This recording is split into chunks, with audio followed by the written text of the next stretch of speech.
राज्य सरकारने मराठा आरक्षण 10% दिल्यानंतर पुन्हा एकदा चॅलेंज केलेलं आहे आणि आज त्याची पहिली सुनावणी पार पाडणार आहे। आपल्यासोबत गुणवर्धन सदावर्ते आहेत। सर, आज पहिली सुनावणी आहे, काय नेमकी भूमिका आहे? आज भूमिका हीच आहे, या पवित्र शिवरात्रीच्या दिवशी माननीय उच्च न्यायालयाकडे या भारताचं, या महाराष्ट्राचं टॅलेंट जे आहे, जे विरोधक सत्तेतले आणि विरोधक दोघांनी हात मिळवून जे आहे खुल्या वर्गातल्या जनरल कॅटेगरीच्या जागा ज्या आहेत कटोती केल्यात, कापलेले आहेत आणि ते पुन्हा मिळाव्यात आणि खुल्या गुणवंतांना पुन्हा मोठा वाव असावा भारतरत्न डॉक्टर बाबासाहेब आंबेडकरांच्या विचारातला। त्याकरिता आज माननीय मुंबई उच्च न्यायालयामध्ये आज शिवरात्रीच्या दिवशी एक मोठी केस आहे खुल्या वर्गासाठीची आणि खरोखर महादेव आम्हाला पावेल अशी खात्री पाहिलेलं आहे की मागच्या वेळी ह्याच हायकोर्टाने कायम केलेलं होतं, आता तुम्ही परत पुन्हा एकदा चॅलेंज करताय।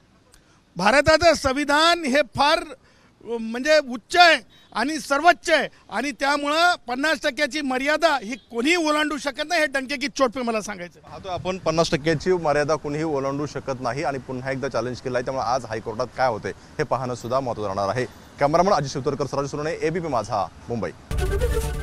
एबीपी माझा, उघडा डोळे बघा नीट।